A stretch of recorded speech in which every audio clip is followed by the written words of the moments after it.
Hello friends, today I am going to discuss about a topic of NEET and HS biology, and it is male reproductive system. Inside the male reproductive system there are several different topics are there. Today I am going to discuss about the different structures of male reproductive system. Male reproductive system consists of mainly testes and different types of ducts.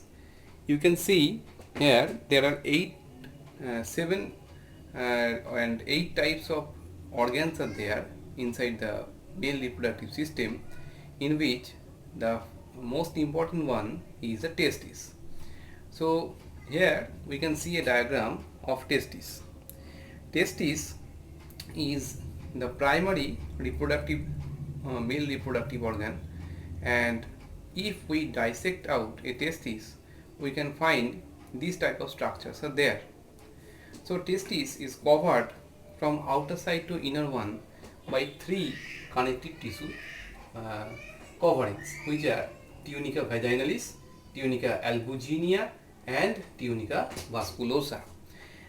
Among them, the tunica vaginalis is actually the outer peritoneal covering, which is a double layer structure, and it is the outer peritoneal covering of testis.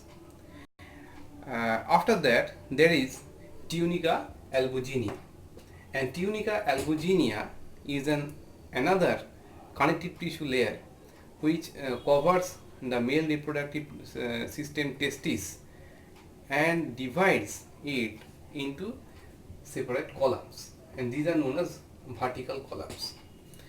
Inside, among the vertical columns, there are about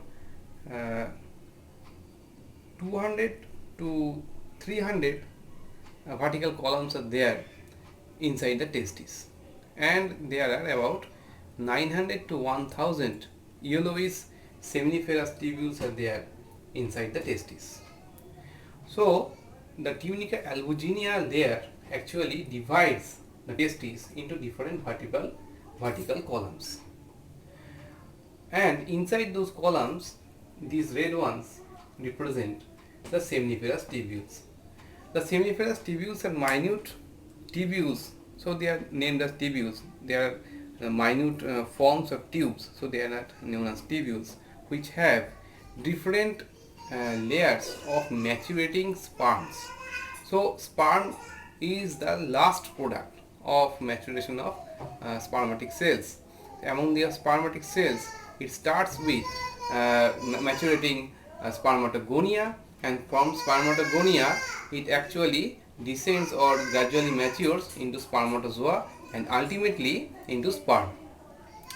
Now we can see that there are different types, different segments are there, and among them this segment consists of mostly seminiferous tubules which have maturating spermatozoa or different types of spermatic cells.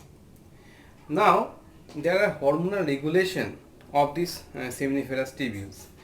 In seminiferous tubules we can find the Sertoli cells are there, and Sertoli cells actually matures the sperm from spermatogonia to the spermatozoa, and in this maturation phase it can be divided into two types. One is spermatocytogenesis and another one is spermiogenesis, and all the developmental procedure is controlled by the hormone testosterone, which is produced from the Leydig cells.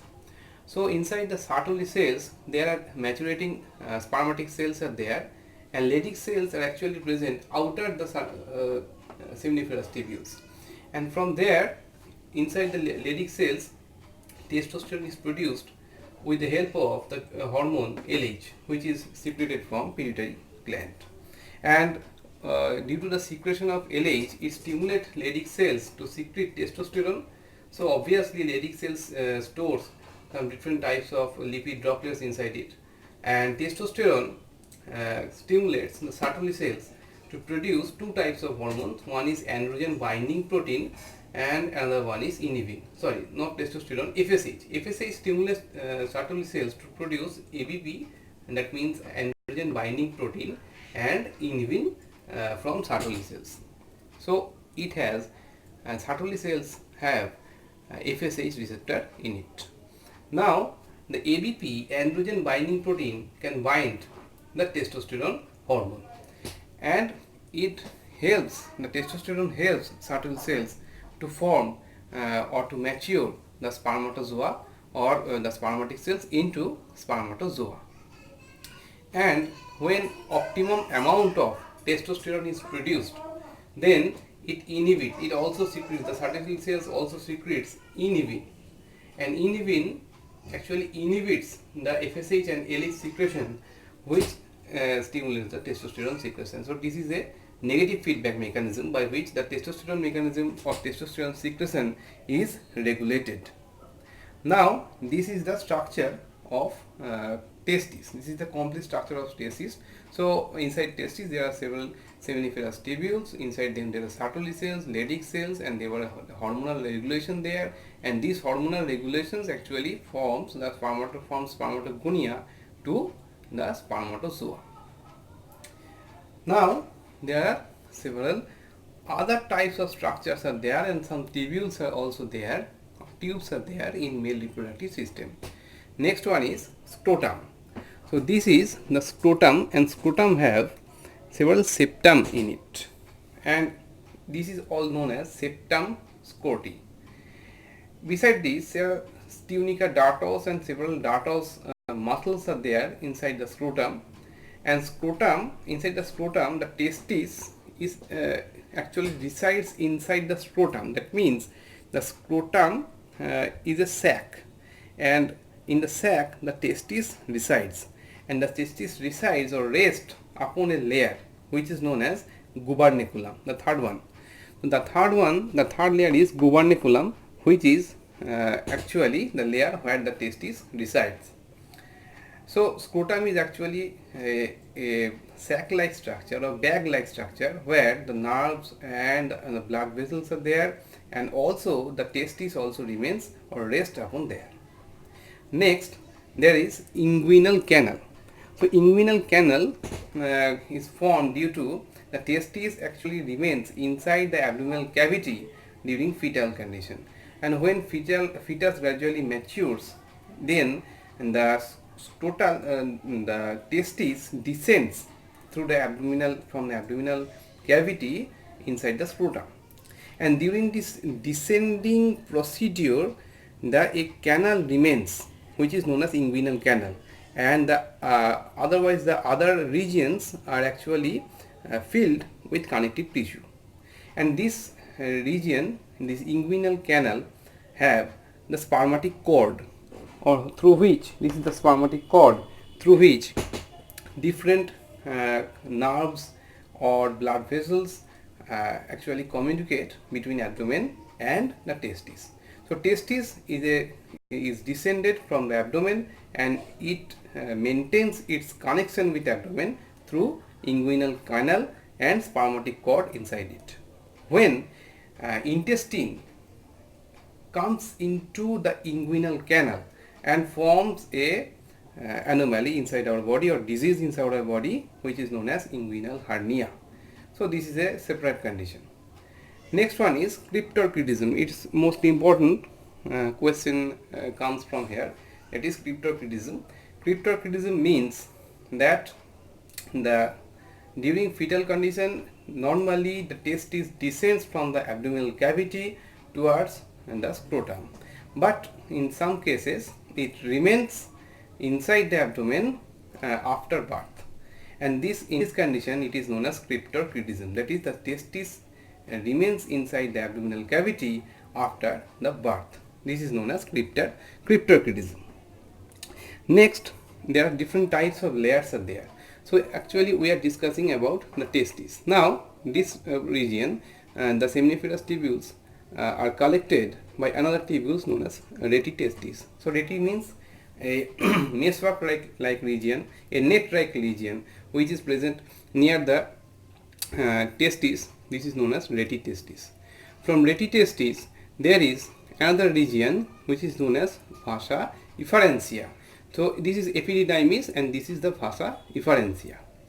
The epididymis is a important part for the developing spermatic cells, because epididymis have two parts, one is caput and another one is corpus epididymis, and corpus epididymis actually lies inside the near the gubernaculum. Now epididymis actually activates the spermatozoa by secreting some glycoproteins. So some glycoproteins are secreted from epididymis and it nourishes the spermatozoa to produce mature sperms, and then the sperms comes out through the vas deferens and it is known as spermiation. So during spermiation or coming out of the sperm, the glycoproteins are secreted by epididymis and it matures the sperms. Now we will come to the prostate. The prostate is a most important structure of male reproductive system because it contains different types of ions, different types of enzymes. There one is calcium ion and phosphate there. Calcium and phosphate ions are there inside the prostate, and another one is clotting enzymes and fibrinolysins are there, and these takes major different important function for the fertilization and for the production of semen. Next we come to the urethra.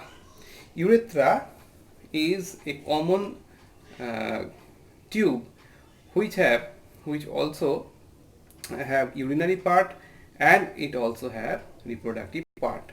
So it is divided into four regions. One is urinary, prostatic, membranous and penile urethra.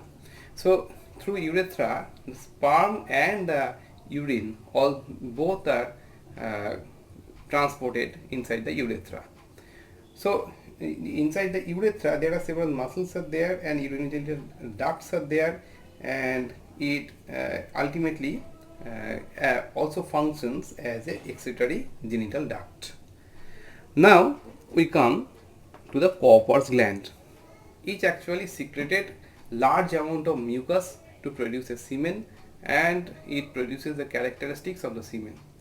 This is the function of Cowper's gland. It is a minor gland present inside the male reproductive structures, and ultimately all the ducts come into the penis. And penis is a muscular structure which have two layers. One is corpus spongiosum and another one is corpus cavernosa. The both layers constitute the parts of the penis. Actually the penis have two dorsal corpus cavernosa and one ventral corpus spongiosum, and the penis also have the prepuce and the glans regions there, and it is also have the tunica albuginea layer there. So this is the male reproductive structures. If you have any doubt, comment in the description box, and like and share the video with friends, subscribe my channel and press the bell icon to get updated.